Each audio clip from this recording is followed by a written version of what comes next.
But I've realized Americans have a very strange perception of Africa. I don't blame you guys, though, you know. It's because of the images that you fed on TV, you know, the stuff that you see of us.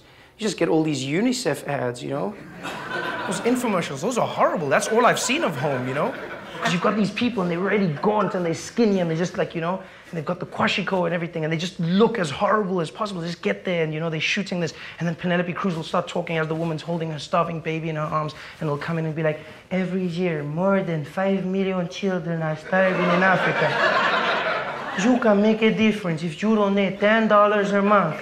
You can donate a family's life. And you can change everything. Look at this child. And they show you the kid and, you know, and they go in there. And I understand this is a painful thing, I understand. But I just don't understand the small elements. Why do they include that, you know? Why is it that in every single one of these infomercials, why do they always have to have these people with the fly? What is up with that fly? I don't understand it.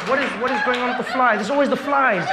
And it's not just the flies in the shot. It's not just the shot. It's not just the flies there, but they've got the flies and they sit in a very specific place. They always sit on their mouth, like always on the top lip. It's always on the top. How do they get the fly? I've tried. It's very difficult to get a fly to sit on your top lip. How do they achieve this goal? I'm sitting there watching this, you know, and they always get it. It's almost like they don't shoot without the fly now. It's like, you know, it's like the flies become the watermark of a starving African. It's like a trained fly. Is this one of your Disney flies? Is it one of those? Come on, boy. Get in there, and stay. Okay, we're ready, and action. Every year, more than 5 million children are starving. You can make a difference if you donate $100. It's just madness. What is it? And it angers me. It really does. I understand. There's people starving. Yes, there are people starving in Africa. I do understand this. There are people starving. But I don't understand why they need to make us look that bad. And yes, I will say it. They do make us look bad. They make the whole of Africa look bad. They make me look bad, and they make me angry. Because I grew up in a black family in Africa. And no matter how poor we were, no matter how hungry we were, no matter what, we could still do this. Man, this is fun. I'm loving this. No sports. People just come to the show fresh. I like that.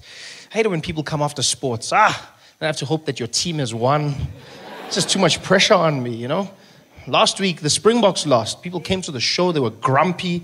This was like a row of Afrikaans guys the whole time just looking at me like... It's like I was the ref. They're just sitting there in their Springbok tops, all of them. I mean, it could have been the team. I don't really know. I don't... No, because I don't know what they look like. I only know a few guys. Could have been them. They're super angry. Afrikaans people get angry when the Springboks lose, eh? Bloody ref. The ref robbed us. Stupid ref. Bloody guy giving out yellow cards like it's bloody Christmas here, man. I'm like, what? Who gets yellow cards for Christmas? That's not the point. Shut up. You know what I mean. What a horrible Christmas there would be. Merry Christmas. Yellow card. 10 minutes. Go away. Go away. I'm not surprised when the guys get angry, you know? I'm not surprised when Afrikaans guys get angry because rugby itself is a very angry sport. It's just like, you know, I always get weirded out the way they tackle each other. They're crunching and busy punching and fighting. And, you know, it's weird for me when the ref stops the fights. That's the weirdest thing. Like, he'll stop it and go, hey, guys, come on. We don't need that violence in this sport. Come on. And they go, play the game. That's better. People walk off the field bleeding, bruised. One guy came back on with a bandage. Why would you come? Like, you're bleeding. Just sit. You bleed. Like, blood is your body's way of telling you to stop. That's what your body's saying. And you come back. What are you doing? Where's your mom? Just sit down and relax. No, I want to play rugby. You're not playing rugby. You're suffering rugby. That's what they should say. I suffer rugby every Saturday. Such a rough sport. And then you get these ministers that are like, we demand a quota system. We want more black players in the national rugby team. And black people are like, maybe you, Baba. Maybe you. Ngena. Me, I'm here. Quota system.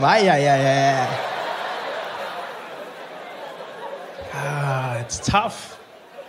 People get angry when the Springboks... The Springboks, they don't even need to lose a lot. One game and people get depressed, you know? They're like an A student that gets a B and people are worried, you know? Whereas when Bafana loses, no one really cares. Oh, Bafana. We've become so complacent with that team. Like, anything is enough for us. Have you noticed that? Anything. Yeah, Bafana's like our special child, like, you know? Where's there, like, hey, welcome home, Bafanas, welcome. What happened? What happened? Oh, you got a D. Well done, boy. Well done, boy. Got a D, eh? Hey, at least you finished the test this time. Well done, Bafanas. Bafana, that's what they do. They lose or they draw. They don't win. No. Drawing is a win for us. Yes, we drew. They lose. Although they won their last qualifying match against Botswana. That was a good thing, yes. Bafana beat Botswana. Yes, the great footballing nation that is Botswana. Destroyed them. 2-1. They won't mess with us again. I'm glad Bafana won. I'm glad, you know. It was a weird match, though. We were in Durban when the match was being played.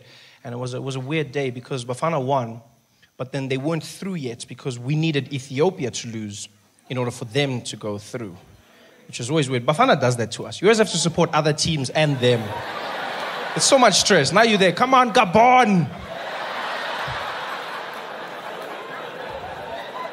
And so Bafana won, but the people in the stadium didn't know the other results. So they were happy, they were cheering. They thought we're going to Brazil. People were happy, the guy in the stadium, well done, Bafana. People, yeah, unfortunately.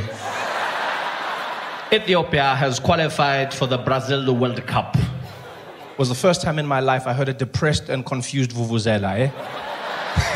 Sounded like an animal dying in a corner somewhere. Because 1 minute it was confident, it was there like...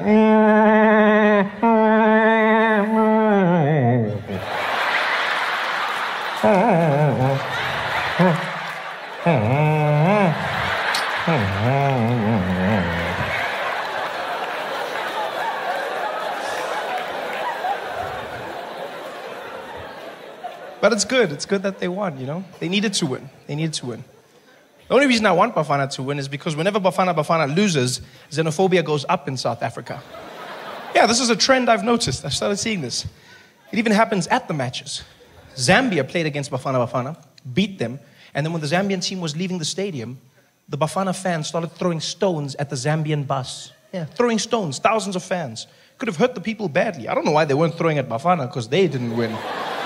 But they were throwing at the Zambians. Could have hurt them. Nobody was hurt though, luckily, yeah, because it was Bafana fans, so the stones were just like... just couldn't hit the targets.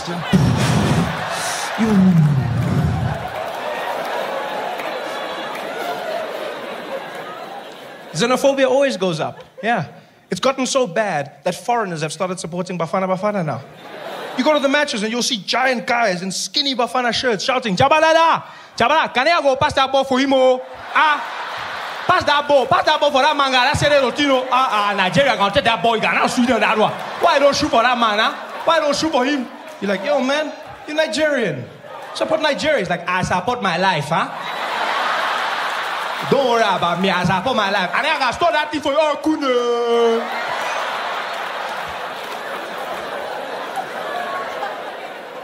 It's tough. It's tough out there.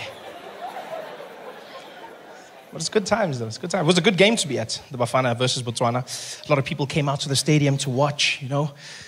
There were dignitaries, a lot of politicians. The ANC was out in full force. They were attending, you know. The DA didn't come. They don't do soccer. No, fine, thank you. Yeah. But the ANC was there. Jacob Zuma was in the balcony waving at everybody, you know, because elections are coming up, so you're going to see him everywhere now. Just there waving. Yeah, you're going to see him in the streets waving. You're going to see him at the rallies dancing. Yeah, he's going to be out shaking hands, kissing babies, mostly his babies, but still, vote for me. Because he knows he has to connect with the people. The ANC's having a tough time right now. This is one of the worst times in ANC history. Highest levels of corruption, lowest levels of service delivery. The ANC is just a shadow of its former self. Yeah. People in the ANC are disgusted by the ANC. They stand there like, ANC. Man. No, man, enough, man, no. Come on, ANC. They say this while looking in the mirror. Come on, ANC. Can do better, man. Come on, man. You don't really know how different America is, though, until you get here. That's the one thing I will say. You know, you think you know. But then when you land in America, in your airports, that's when you know this place is different. Because American airports, unlike airports everywhere in the world, which have a certain level of joy and just all around happiness, American airports, they're like concentration camps. It's just, you know, just people walking barefoot in single file.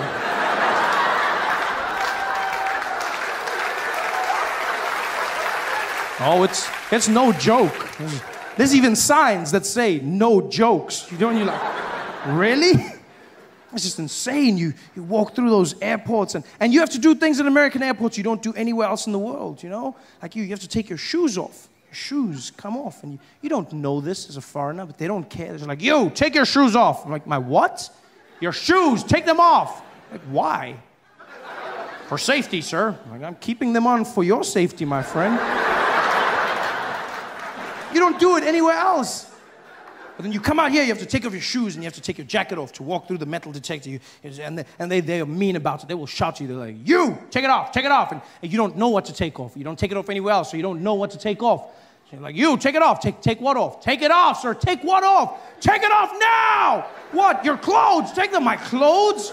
And now you're standing there, this man shouting at you, telling you to take your clothes off. You feel like a child in a Catholic church. It's horrible. It's just, you're just standing there. I mean, I understand the need for security, but they don't need to shout at you. At least, you know, if they tried to be nice, maybe if they chanted instead of shouting, you know, instead of take it off, if they were like, take it off, you'd be like, yeah, woo, security, safe and sexy. They don't. This is a harrowing experience as you come in. And the worst is when you have to go through passport control. Oh, as Americans, you don't feel the pain. But as a foreigner, it's a whole different game. As Americans, you walk through to the U.S. citizens line. And they welcome you back. Like you on some secret mission. And you're just like, welcome home, sir.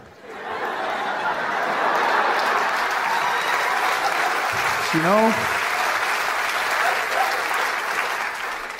When you're a foreigner, you have to wait in a super long line, you know, and then they tease you. The line goes right to the front, and then it comes back, and it comes back, and you finally get there, and you have to wait for that, and, you know, and they're standing there, and the guys are like, sir, come on, sir, step forward, step forward, sir, step forward, forward, back, behind the line, sir, back, get back, sir, get back.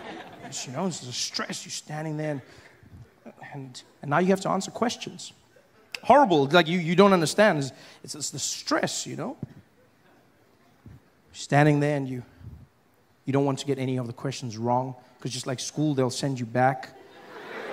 So you stand there and you have to answer them into a microphone that's placed strategically low, almost so that you have to bow to the American as you answer every question of his.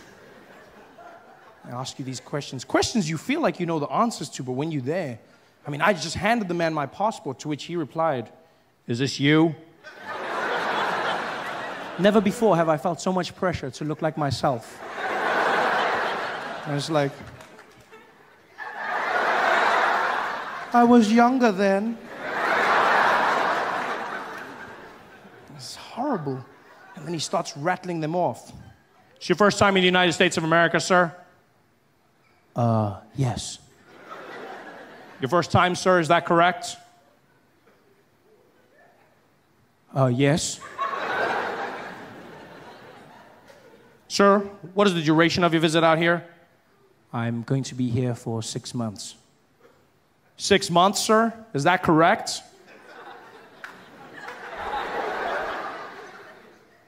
Yes.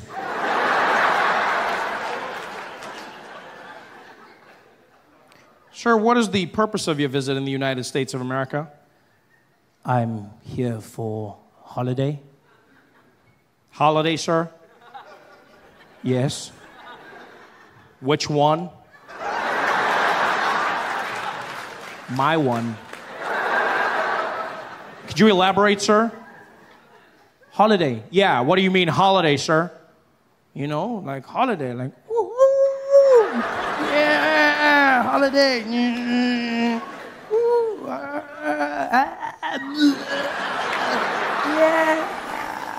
Holiday. You mean vacation, sir? You know, the worst thing about the Guptas for me, other than the blatant corruption and the state capture, would have to be the fact that I felt betrayed by my president. I'll tell you why I felt betrayed, because I'm not naive enough to believe that there will ever be no corruption in a society, right? And as South Africans, you also have to acknowledge that corruption and government go hand in hand. I know that seems like a pessimistic view, but it's true all over the world. Don't be fooled by first world countries where they go like they don't have corruption. I don't care if it's Australia, I don't care if it's Canada, there's corruption.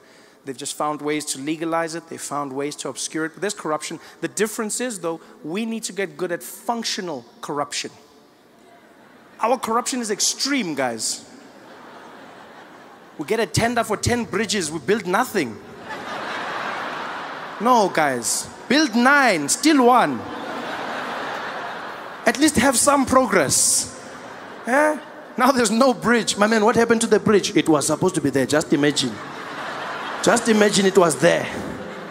What are you talking about? No, it's the thought that counts, don't worry. You're stealing from yourselves when you're being that corrupt, man. We've got to work to be better. That's what broke my heart. Because I don't know how much of it is true or not. What I do know is, if Jacob Zuma was allowing the Guptas to control our country and choose our ministers, then it wasn't my president being corrupt to me, it was the Guptas telling him what to do. It's like Julius said, the Guptas were in his ear all along. They were inside his ear all along.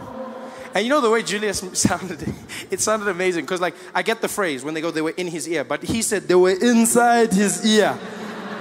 It sounded like the Guptas were actually inside Jacob Zuma's ear, which actually would have made sense when you think about it. What if they were inside his ear the entire time?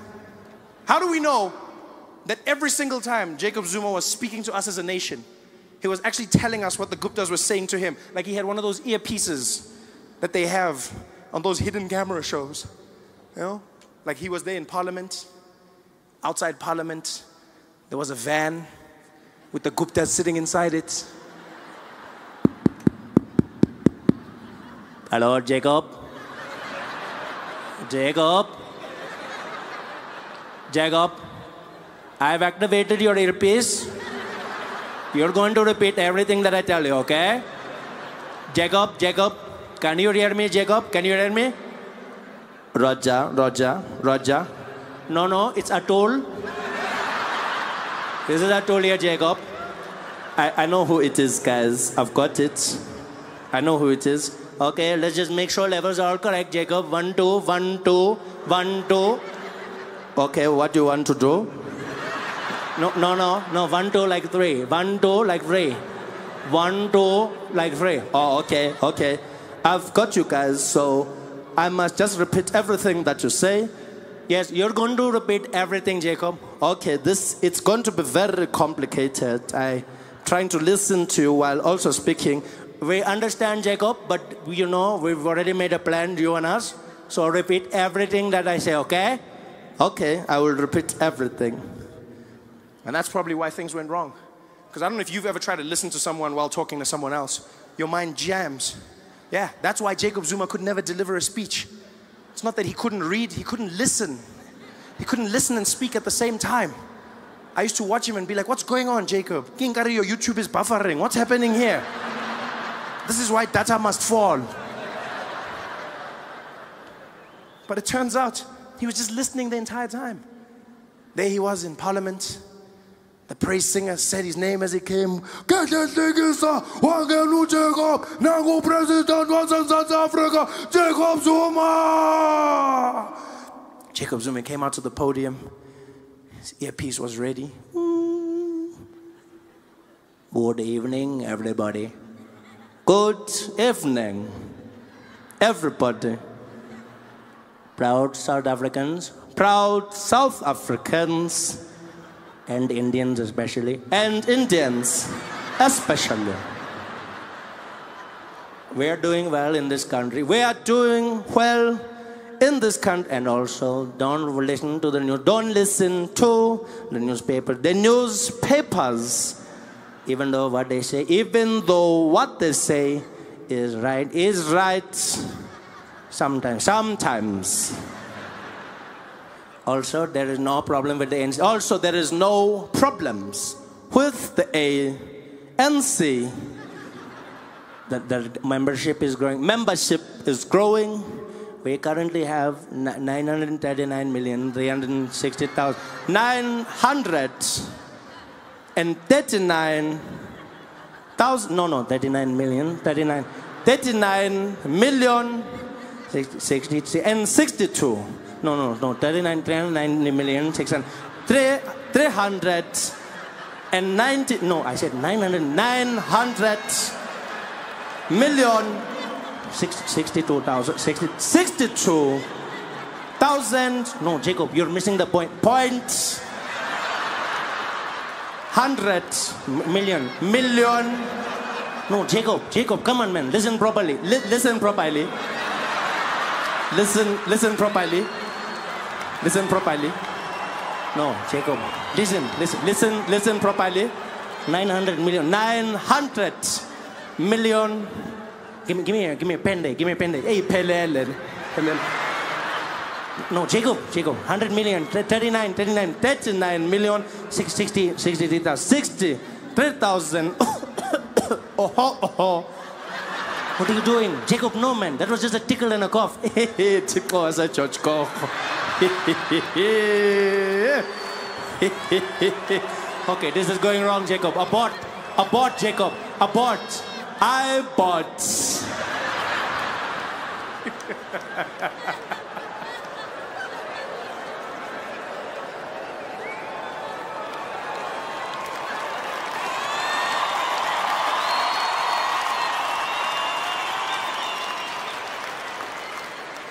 They were in his ear the entire time.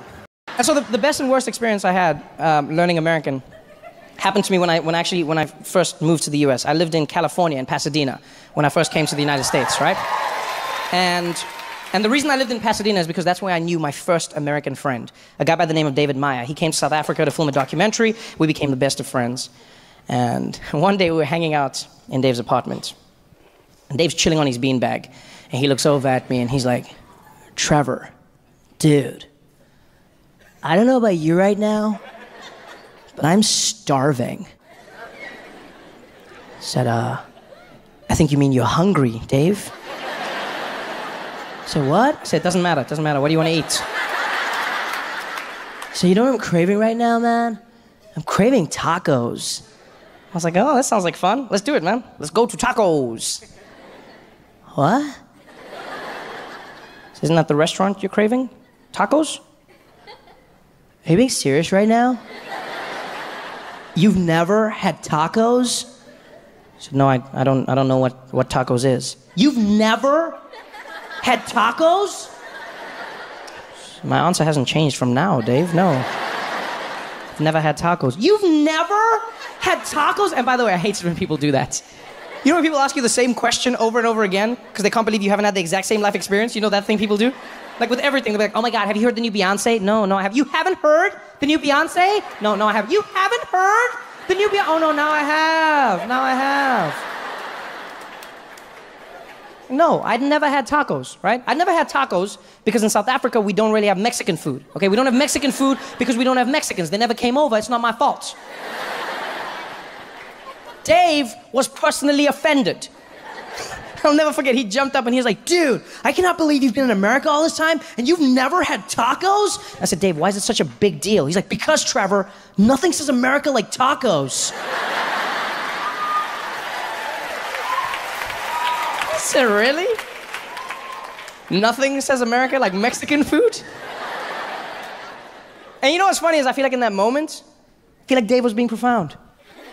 He didn't even realize it, but that was a profound little nugget that he had just espoused. Nothing says America like tacos. I've had the privilege of traveling everywhere in this beautiful country. I've been to places like Erie, Pennsylvania, El Paso, Texas, Honolulu, Hawaii, you know. I've been everywhere, and one thing I've learned across the board in America is that Americans love tacos. Everywhere you go, Americans love tacos. Love tacos. Even people you wouldn't expect. I was watching the news one day, and there was a guy at a rally, right? And they were asking him about immigration and families being separated, etc. And this guy, like, regardless of his politics, like, he was being really mean and xenophobic and racist, you know, just acting real presidential. And the journalist asked him about children, and he just went straight, and he was like, boy, I'll tell you what, I don't give a damn about any of these goddamn Mexicans, you heard? They came over here, they ain't supposed to be here, boy. Woo! It's our country now, you heard? That's right, boy, go back to where you came from. Woo! These Mexicans ain't done nothing good, they ain't brought nothing good to America, we don't need y'all. Come on, Bubba, it's Taco Tuesdays.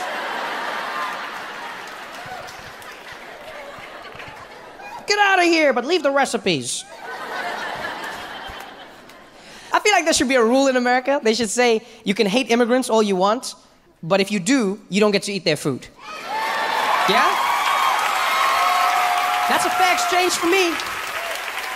You hate immigrants, no immigrant food. And when I say no immigrant food, I mean no immigrant food, nothing. No Mexican food, no Caribbean food, no Dominican food, no Asian food, nothing. Only potatoes. And I'm not even saying like flavored potatoes, I'm just saying plain potatoes. No spice. Because no immigrants, no spice. Don't ever forget that. Both figuratively and literally, no spice. And I know some people would take that, I know. I know there's some people right now who'd be like, well, you know what, Trevor, take your immigrants, take your spice, and get the hell out of here. You say that now. Because you've never lived a life without spice. But don't ever forget, a life without spice was so hard, that it made white people sail around the world to find it. And like,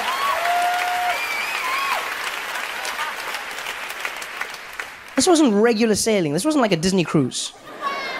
These people sailed at a time when they believed if you went that way, you would fall off the edge of the earth and die. And still, some man out there was eating some white lady's cooking, and he was like, I can't do this shit anymore. I'm sailing that way. But what if you die? At least it's exciting. Do you guys have any questions or anything? You do? What took me so long to get to Baltimore? The traffic. No, I'm joking. Because the show was postponed. Yeah, so we had some knock-on postponements because I think one was COVID. Was it what? Was it Chris Rock?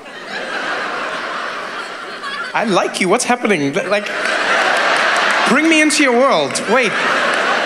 Tell me more. The week I was supposed to perform in March.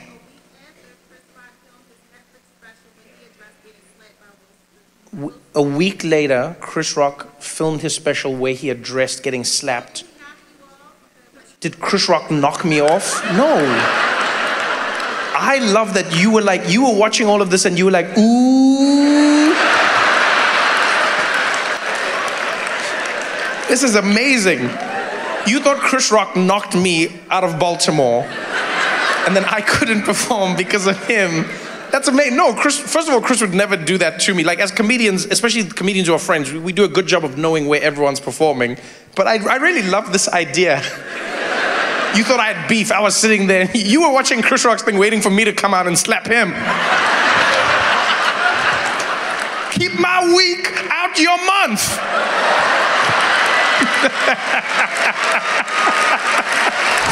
So you from here, and I'm assuming you as well. Who drove in?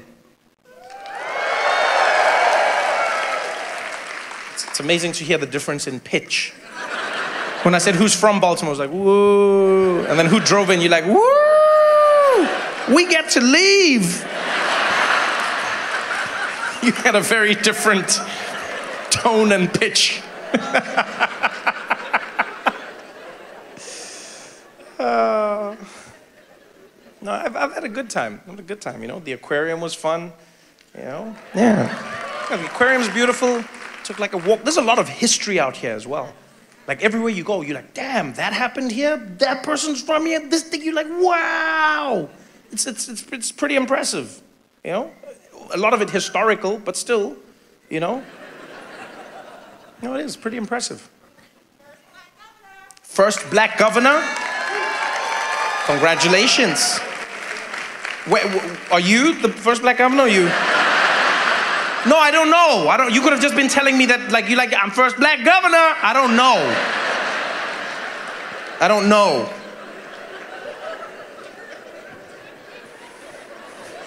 When was the first black governor? Now? That's pretty wild.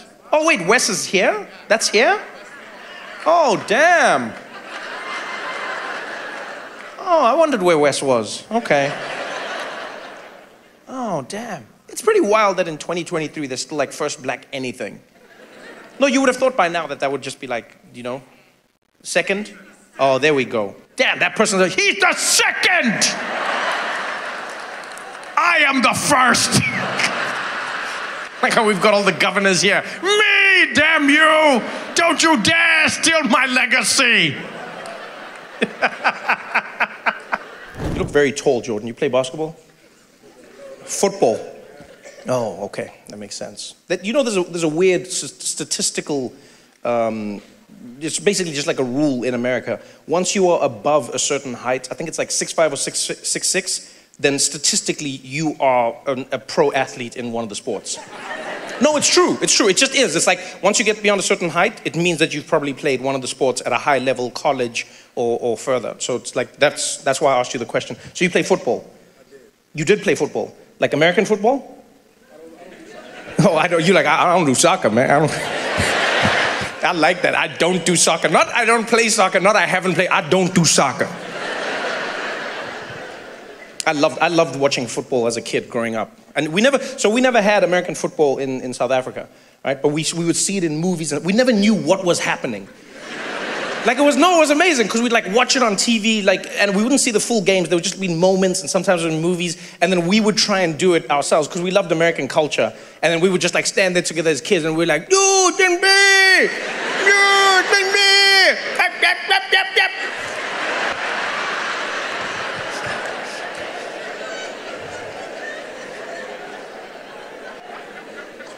I love that. I love that you played football and you're like I don't do soccer. So what position did you play in football?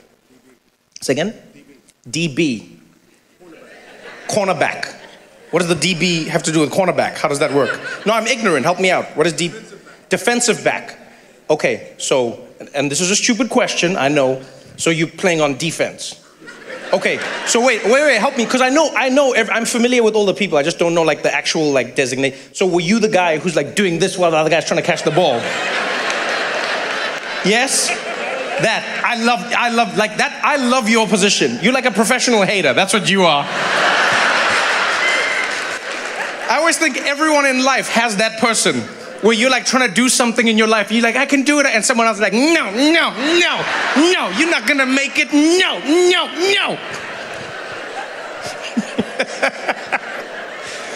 It's such a fun position. I actually think that's the best position, because if you're catching, it's stressful, you gotta catch the ball, you gotta do the whole thing with your tippy toes every time you get it. That's my favorite moment in football. Like, it's my favorite moment, because football has the most range of any sport I've ever seen, right? It's like in the beginning, it's like, hot, yeah, boom, bah. But then when they catch the ball, it's always like, ah. I love that. It's adorable. It's such a beautiful range. It's like a little tippy toe thing at the end.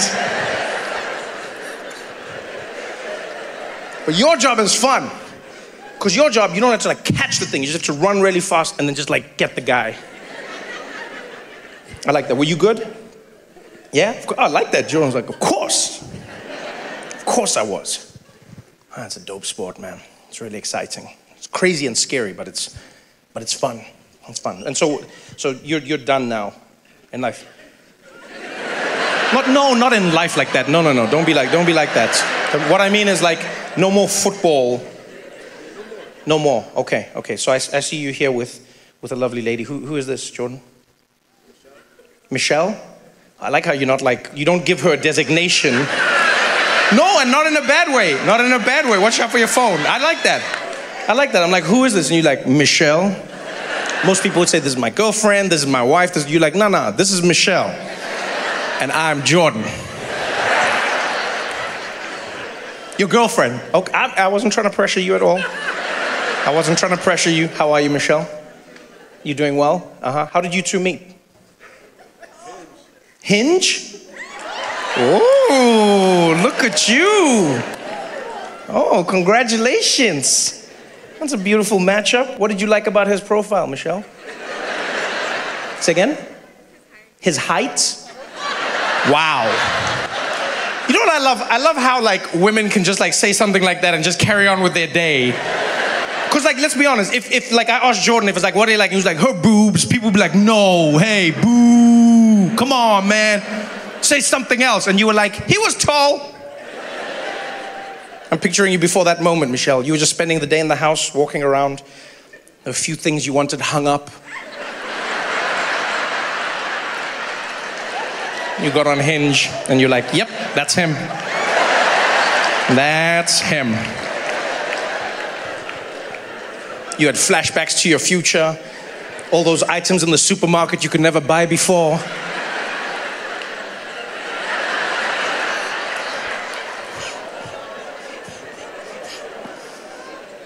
That's adorable. So what was it for you, Jordan? What did you like? Say again? Personality. Look at this guy. Huh? Look at that.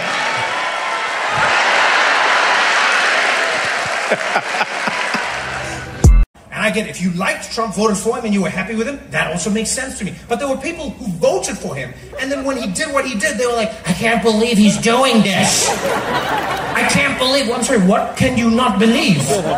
Where have you been for the last ever? Huh?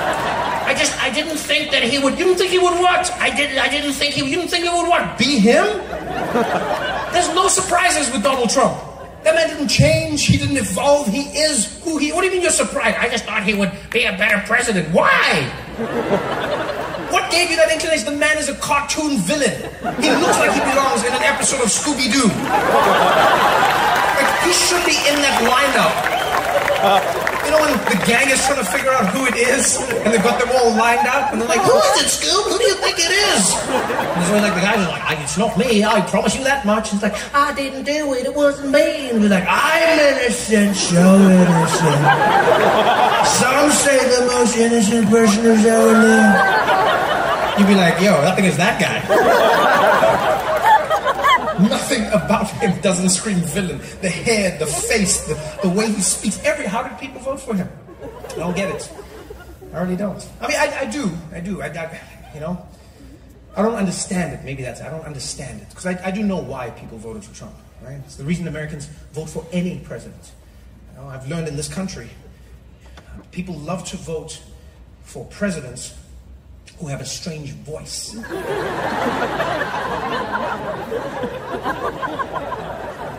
I've never particularly understood it, but it's a trend that I've noticed.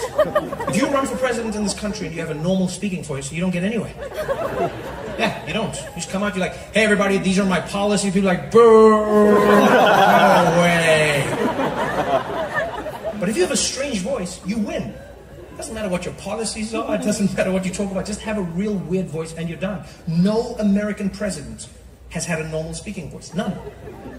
Go back as far as you want. From the very beginning of recordings of US presidents, there is none. None of them sound normal. I don't care how far back you go. John F. Kennedy, he didn't speak normally. He had a thing that he was going to do with his voice. I'm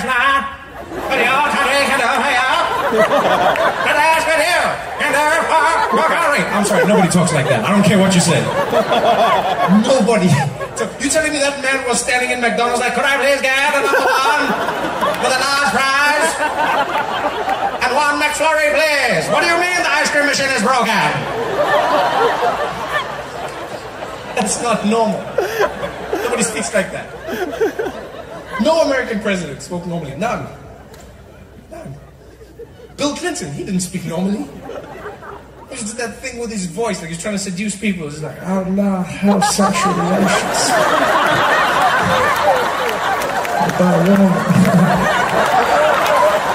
That's not normal. Nobody speaks like that. Nobody. George Bush, he didn't speak normally. He did that weird thing where he was like speaking out of the side of his mouth, like, we're gonna find the people that did this. And then we're gonna blow up a totally different country. Fool me once. That's not normal. Nobody speaks like that. Nobody. Barack Obama, he didn't speak normally. He always did that thing where his voice sounded like it was buffering. It's Americans. I'm gonna try to get a faster internet. That's not normal. Joe Biden, he doesn't speak normally. He always does that weird mumbling thing. I don't even know what it is. Most important thing is the conscience and get them. No, I'm serious. Come on, man. Come on. Let's find this Negroes in this pen in my husband, man. Come on. Oh, but I'm serious. Come on, man. What? But Trump was the weirdest voice.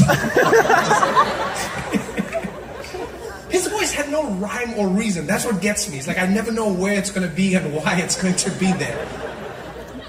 Like, just even his intonation. Do you know how hard it was to figure out where to put the volume on my TV when he was giving a speech?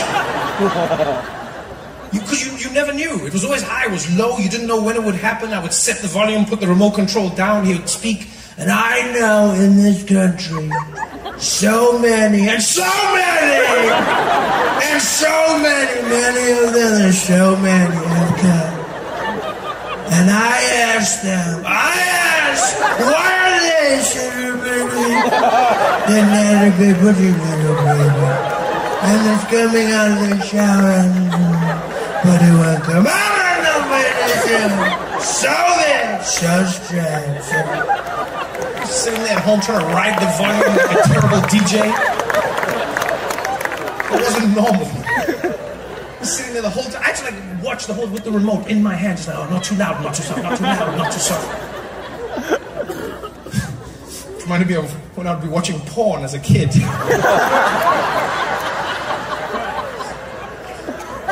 Yeah, did that ever happen to you? Like when I was a kid, I would try and watch porn at home. So it was always random, right?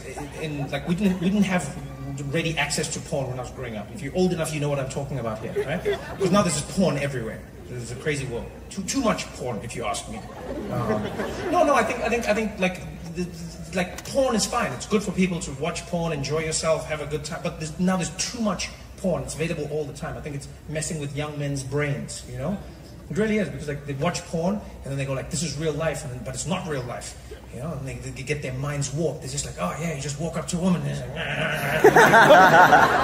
no, because internet porn is like that. You just click and you just jump straight into it. You know, like when I was young, porn had a storyline. You know, like the person was going to go somewhere for some reason, and they would talk, and then the sex would happen. Do you get what I'm saying? It was really important. It taught me many valuable lessons in life. Yeah, there'd be like some woman working in like her kitchen, and then like a tap would burst and spray water all over her tight shirts. And she'd be like, "Oh no, what am I gonna do? Water's everywhere." And the doorbell would ring, bing bong. I wonder who it could be. Come on in. Door would open. There'd be a plumber. Good afternoon, ma'am. I'm a plumber. I'd be sitting at home like, wow, that's great customer service. How did you know? He would come in and he would fix everything. He'd be like, we're all done here, ma'am. Is there anything else I can do for you? She'd be like, well, now that you mention it. And then the music would start. And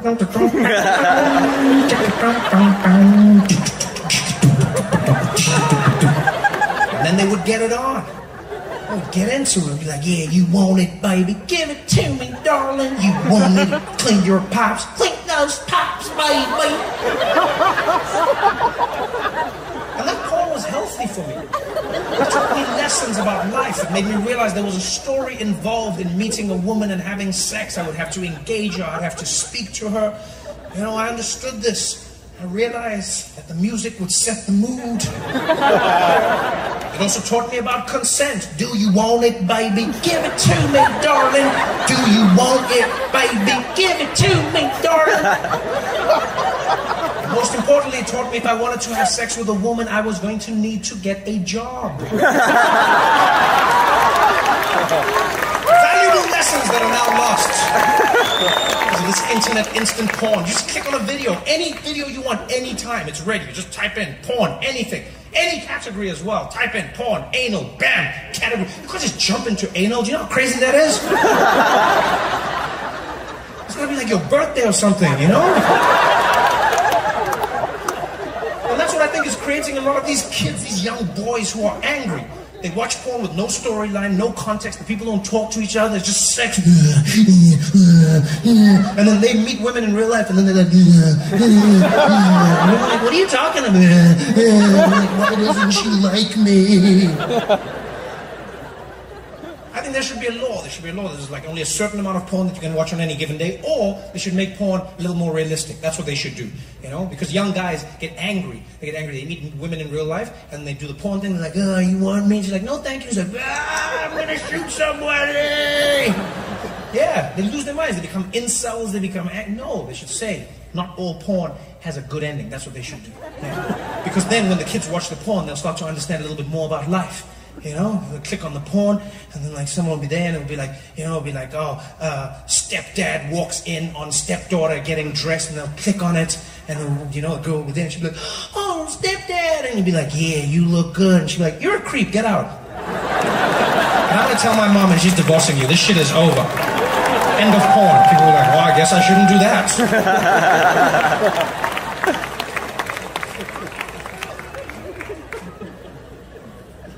Always used to be. I used to love watching porn at home. It was always a treat as well. Because when I was growing up, there was no internet that you could just watch porn on. Right? And porn would sometimes come on TV in South Africa. It was really strange. Really strange. Like 3 times a year, they would randomly play porn on like national broadcast TV. But it would be at midnight, and they wouldn't advertise it. So in the TV guide, there would be a little book you would get at home that would tell you what was coming. But then it would be like 10 p.m. movie, and then it would be like midnight news, and then right after midnight it would be like to be announced. And to be announced could be anything. Yeah, it could be a replay of sports, it could be an old movie, and it could be porn. And every night, every weekend, I would sit there, little 12-year-old me, and watch a movie with my mom. And then we'd be finally done, you know, and she'd fall asleep, and I'd be like, Mom, you gotta go to bed. She'd be like, oh, are we going? I'd be like, no, you go. I'm gonna see if there's another movie. She'd be like, okay, but don't stay up too late. I'd be like, no, unless something gets me up. I won't. Go. She'd go to the bedroom. And the bedroom was right there. We had a tiny house. And then the porn would come on. In those days, I remember it was like hitting the jackpot. So I'd sit there and like, come on. And the sign would flash. And the screen would go 21. Like, this movie is not suitable for children under the age of 21. All minors must now leave the room. And I'll be like, okay. I'm leaving. Sit there on that couch excited. And for some reason, whoever made the porn back then also designed Donald Trump's voice, because you never knew what the volume was going to be. It would just randomly jump up and down. Like, you could never hear the dialogue. The dialogue was always too low. You'd be watching the movie and be like, keep getting what I would have, right? I'd be like, what? I can't hear what they're saying. I need to know what's happening. The plot is the most important part. No, what are they saying? More volume. And then I'll max out the volume. Max volume.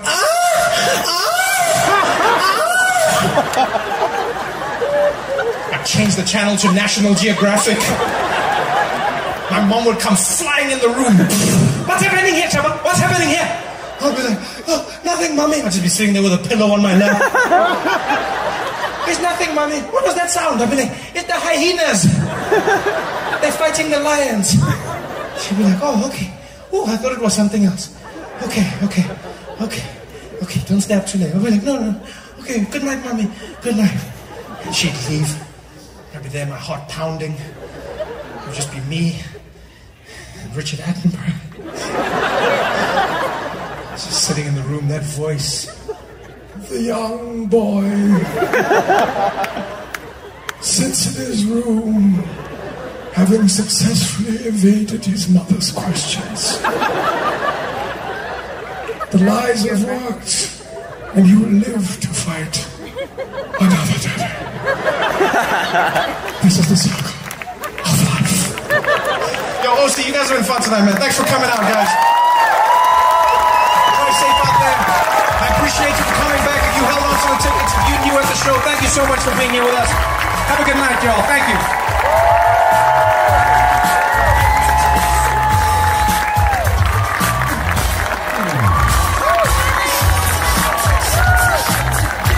White people have a very different relationship with the police. I was trying to explain this to my friend Dave. You know, when we're hanging out, he's like, dude, what is it with black people and police? I'm like, it's not that black people don't like the police or hate the police. It's just that we have a tumultuous history with the police. One day we were driving. We're driving on the highway, and the police car pulled up behind us. And I got tense. I just got really tense. And he's like, dude, what's going on? I said, the police are behind us. And he was like, yeah, and? Did you do anything wrong? I said, that's not the point. Because it really isn't. For white people, that is the point. The police will send you to jail if you do something wrong. As a black person, you have a different relationship. The police may send you to jail just because. I know this because I was driving. I got pulled over by the police for the first time in my life in America.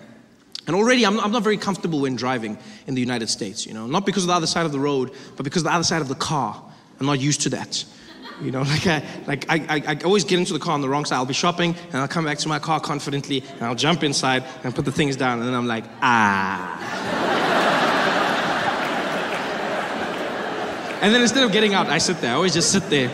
Because I always think somebody's watching me, so I just sit there. And I act like I planned it all. Like, where is my driver? Where is my driver? He should have been here by now. Where is my... Oh, well, I guess I'll drive myself. I don't know why I do that. I'm not comfortable. But you have to drive in Los Angeles. So I had a little rental car, and I'm driving on the freeway, and this police car pulls up behind me, and he drives behind me for a little bit, and then he flashes his lights. And I was like, oh, he probably wants to go past. And so I moved over to the middle lane, and then he came with me. And he flashed his lights again, and I was like, oh, come on, just go past me, man. Just go past me. And I went back to the fast lane. He came back with me, and he was the flashlight, and this time he's like, whoop, whoop, whoop, whoop, whoop. And I was like, yeah, go past. You keep doing with me, go past. Because I didn't think he was stopping me. I thought it was basically the vehicular equivalent of that moment on the sidewalk when you both don't know which way to go. I thought we were doing that with our cars, like, I thought that was happening. And clearly he thought that I was evading him in the most polite manner ever. Because he gets irritated and he's like, pull on the side of the road, pull on the side of the road. Now, I couldn't hear what the hell he was saying. I'm not gonna, which I think is part of the problem. I don't think it's fair that police have speakers on their cars and we don't. I think this is a recipe for disaster. That's the first step in mending relationships, is communication, people. I don't know what the hell that guy was saying, but I couldn't tell him. He was like, pull on the side of the road, come in front of the road. If I had a speaker, I would have had the ability to be like, sir, I cannot hear what you're saying. Enunciate your words, please. Enunciate your words. Speak clearly. I said, pull on the side of the road. No, use your words, buddy. Use your words. Talk to me.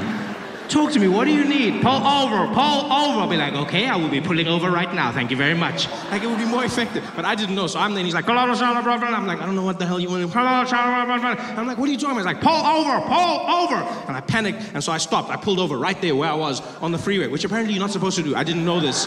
Because I just know that police tell me to do something, I do it. So he said, pull over, and then I stopped. And then he was like, don't pull over there. Then I was like, well, you should have been more specific. You can't tell me to pull over, and then tell me to not pull over. You should have said pull over at a time that is more appropriate. You can't just tell. Now I'm panicking. He's like, get back into the road. I'm like, this guy does not know what he wants. I'm going back. Now I'm back in the road. And then he's like, take the next exit. And now we're driving. And now he's guiding me along. It's like I had a really angry GPS. It was the weirdest thing ever. And so like he's driving me like, make a right at the lights, make a right. It's like I chose angry cop on my ways. That's what it felt like.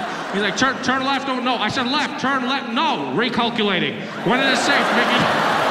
I don't complain anymore. You know, I genuinely don't. Because I've learned you complain everywhere in the world. Like when you travel, you realize how many people complain everywhere in the world. South Africa seems like we're crashing until you go to other places and they seem like they're crashing. I went to the UK. You think the UK is having a fantastic time. South Africa's like, oh, that's my dream. That's my dream. That's my dream if I can just go to the UK. Oh, the UK. Oh, wonderful place. Oh, I just need to go there. The motherland. Oh, just to touch the ground of my home. Oh, so it's not that great. People in the UK are suffering. They're having their own poverty. Old people are dying because they can't put in their heaters during the winter. This is what's happening in the UK, the Great Britain. People are suffering all over the world. In America, they're complaining. They're going, there's racism at the highest level, segregation, black people being shot by police. People are complaining everywhere. I go, we have our problems. At least I understand them. At least I understand. I don't complain, you know. I'm not saying people shouldn't complain. People will complain. Like white people will always complain. We know this, you know. No, and this is because white people are good at complaining. You have it in your blood. You see it from white people. Like when they're born, they have it. Like white babies don't cry the same. Other babies are crying like, White babies are like, why? Why? Why? Why? Why? Why? White people have it in their blood. It's part of who white people are. And it's just a thing. It's not a bad thing. It's just a thing, you know. White people are so good at complaining. They've got different techniques of complaining. It's not just one style of complaining. Some of them will complain on Facebook. You know, some of them will complain on 702. My favorite type of complaining white people do is the silent complaint. That's my favorite. The silent breathing complaint. That's the best one ever. Yeah. Where they just breathe out really hard. I love that. You see them everywhere just doing that.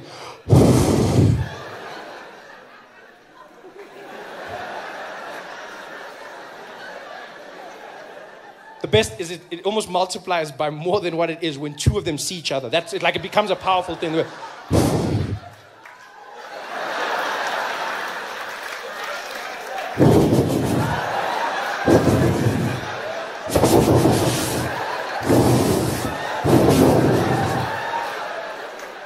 I don't even understand what that is. Why do you breathe out your anger? That's all white people. That's why Cape Town is so windy. It's just so many white people at the same time. That's all it is. But I've learned people complain overseas. I understand, everyone complains. You know what I hate though? Is when someone complains about my country. I hate that more than anything in the world. Yeah, because you know what? There may be problems, but it's my country. As my mom always said, this is my child, I'll solve it myself. That's how I work. Because I was in the UK and this guy, we had a conversation. Started nicely and then took a left turn. In the middle of the conversation, he goes, yeah, that's really interesting. But you know what your problem is, Trevor? You know what your problem is in South Africa? Yeah? You know what your problem is? I said, no, but you'll tell me, won't you? So yeah, I'll tell you, Trevor. I'll tell you what your problem is. In South Africa, you've got too much crime. That's the problem. Too much bloody crime. Yeah, crime and vuvuzelas. That's your problem. That's a crazy, like, he didn't even pause when he said crime and in the same sentence. Crime. He didn't walk away. He didn't go like, crime, that's the problem. Oh, you know what? And no, he went crime and vuvuzelas. Like in equal measure, these are the plagues of our nation. Like every day we battle crime and like mothers are seeing their children leave the house going, Temba, be careful of the crime. Nama vuvuzela, yezwa? Look after yourself, boy. It made it sound like every day in South Africa, people are getting shot randomly in the streets. They're like, hey!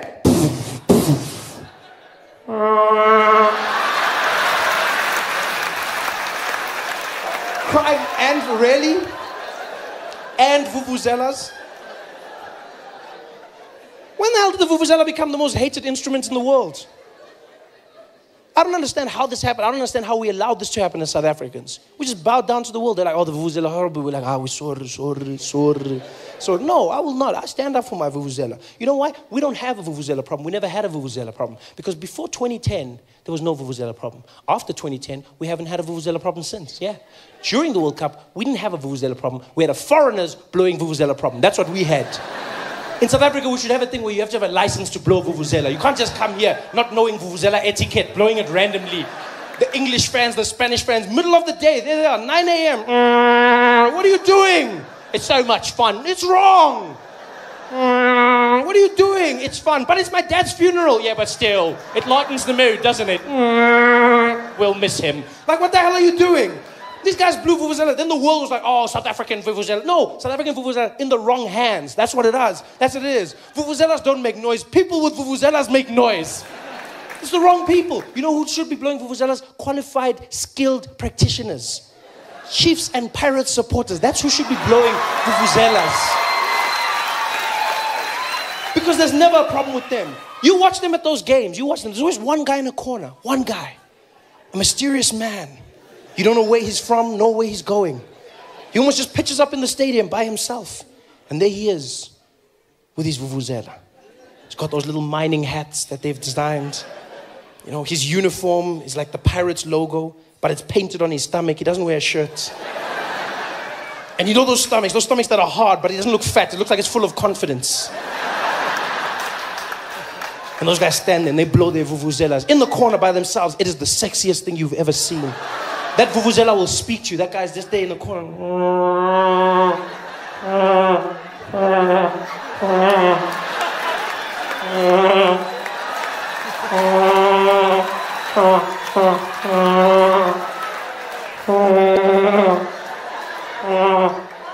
It's so sexy.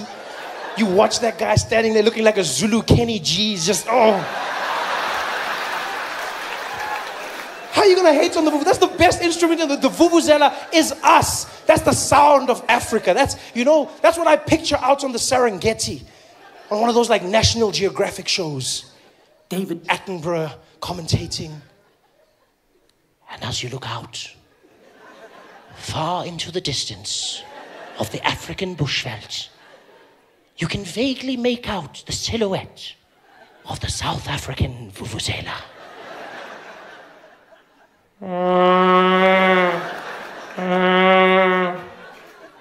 The male vuvuzela is a stunning creature.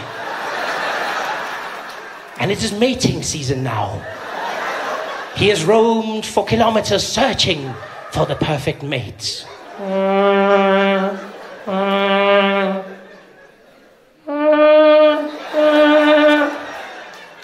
He has found her. The two vuvuzelas slowly begin the mating ritual.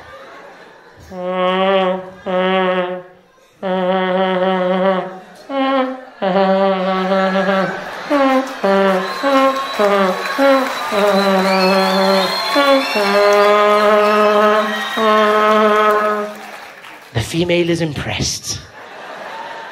She assumes the position as the male slowly mounts her and they begin procreation.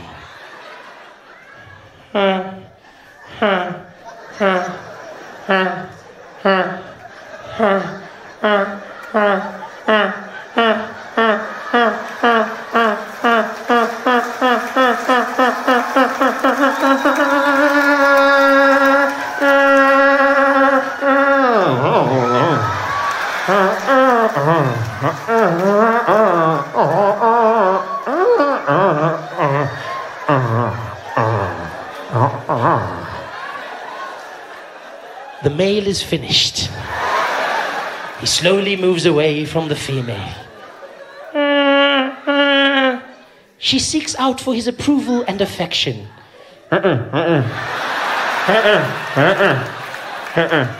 He just wants to sleep. How